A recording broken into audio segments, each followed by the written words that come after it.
matchup in college football this weekend. Georgia hosts Alabama in Athens. Georgia hasn't won a national title in 35 years despite a wealth of talent coming through the program.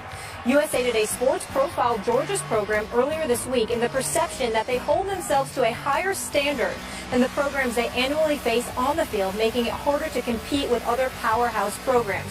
Richard Tucker, a member of Georgia's Board of Regents and a prominent supporter of the Bulldog program, had this to say. I think as a rule, our fans are somewhat disappointed we haven't achieved championships. But also, as a rule, I think they're by and large immensely proud of what we have done. I'll take any day, any time, the way Coach Mark Richt coaches, what he believes in, and how he runs his program. Where we are based on that, I'm very satisfied. What would it take to get to that next level? We may get there under those guidelines. We may set the standards for how programs should be run. Richt calls the higher standard of conduct the Georgia way. Regardless, how much pressure is on Mark Richt to get the win this weekend, Stephen A.?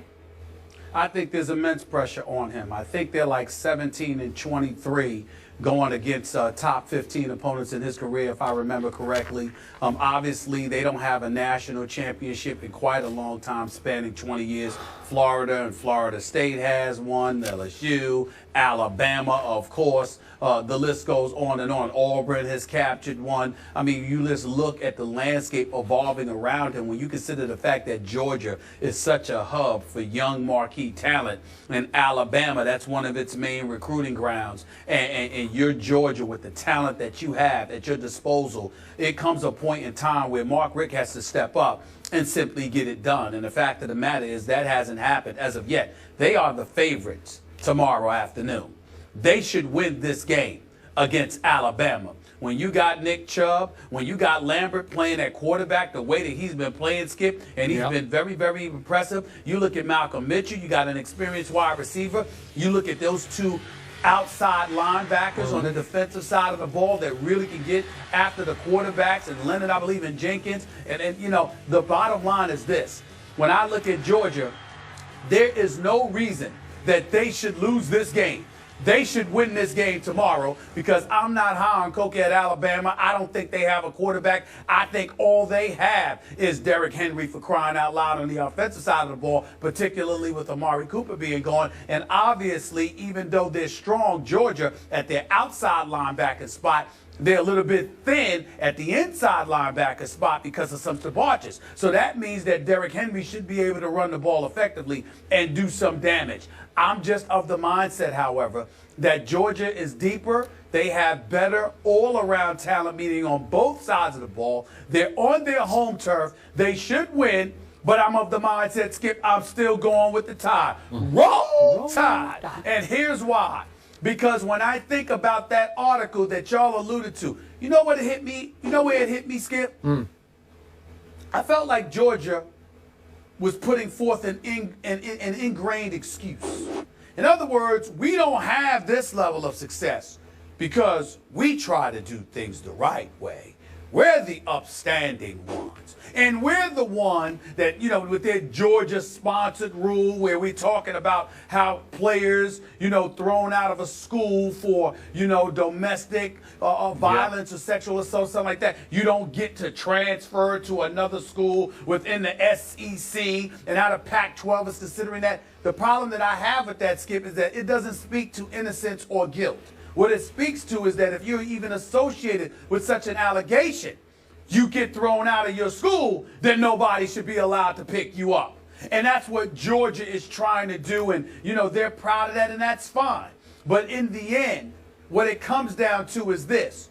You're trying to use that as an excuse for not getting the job done when you are in a hub and marquee talent is coming your way, and you still have the talent to deliver the goods, and you have not done so.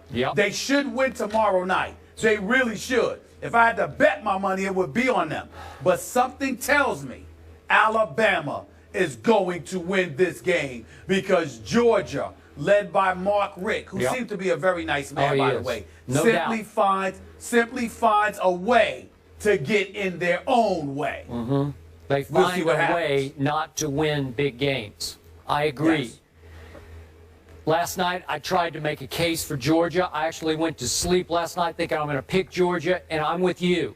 it boils down to Nick Saban versus Mark Richt. I think I got to go with Nick Saban in this kind of a game of this magnitude. I was shocked this morning to realize Mark Richt is in his 15th season at Georgia. 15 years. And he has averaged 3.4 losses per those 14 years he's been there. Really? That's incomprehensible to me that a school that is that kind of a pipeline of talent to the NFL, Yep. right now they're tied for 4th of most NFL players, would allow that man to last that long. And he's a really good man. Good man with good, strong character and really foundation. nice man. I get all that. And they did have a Nick Marshall. They dismissed him, and he went to Auburn, had a good career, obviously. Zach Mettenberger, they dismissed. He went to LSU. That Jonathan Taylor, they dismissed, and for a brief while, he was at Alabama. We get that. But in the end, it's about wins and losses. And the best, he had one loss year. All the way back in 2002, they wound up finishing 3rd in the nation that year. Then they finished 2nd in the nation in 2007, having lost to South Carolina and at Tennessee during that regular season. So this is a big deal for Mark Richt. I could see where he would really be on the hot seat if they lose this game.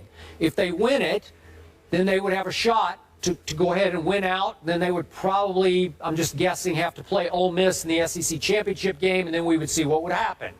But I still like Alabama. I thought Nick Saban made the mistake at Ole Miss. Remember what he did? He started Cooper Bateman, the backup, over Jake Coker. What are you doing, Nick? This is the best defense you're going to face all year, and you're throwing some kid cold in there? Why would you do that? I couldn't. That was mind-blowing to me. I think Jake Coker is a pretty good college quarterback, and I think he'll be pretty good against Grayson Lambert tomorrow. And I think that Alabama defense will just shut down Chubb. And it's like a meat and potatoes sort of offense that is made to order for Alabama to have for lunch and dinner, actually. So, well, listen, you got Leonard Floyd, you got this kid Jenkins. They can make some noise. Skip, Georgia's got some dude, Dominique Sanders, who seems to be a playmaker. He's got 2 interceptions. You know, he's got 2 interceptions already in return, both, combined for 121 yards. He seems to be a difference maker on the defensive side of the ball. We'll see what Georgia is capable of doing. But in the end, I think it comes down to Derrick Henry's ability to run the football on Georgia in the inside, okay? Yeah. Because you know those outside linebackers will get to Coker or Bateman. You just got to believe that will happen. Whether it's Leonard Floyd or Janoris Jenkins, you got to believe that one, or Jordan Jenkins, you got to believe that one of them are going to get to him. But on the inside, running between those tackles, I think Derrick Henry could do that. If he can run by, and I don't think Nick Chubb, as great as he is going to be able to do that against Alabama's defense. Nope. I don't see that happening. So, again, to me, if you're going to beat Alabama, you've got to beat it with Lambert throwing the football, all right? And you've got to neutralize their running game in the process. The combination of those two things happening to Nick Saban in a game like this, I can't bet my money on it. I just can't do it. I can't do it. 3-1 Alabama is a 2-point underdog on the road against undefeated Georgia. That game Saturday, 3:30 Eastern. We will all be watching. Bart Scott went in on Tom Brady. Wait till you hear what he had to say about Brady off the field. That's next. Can't wait.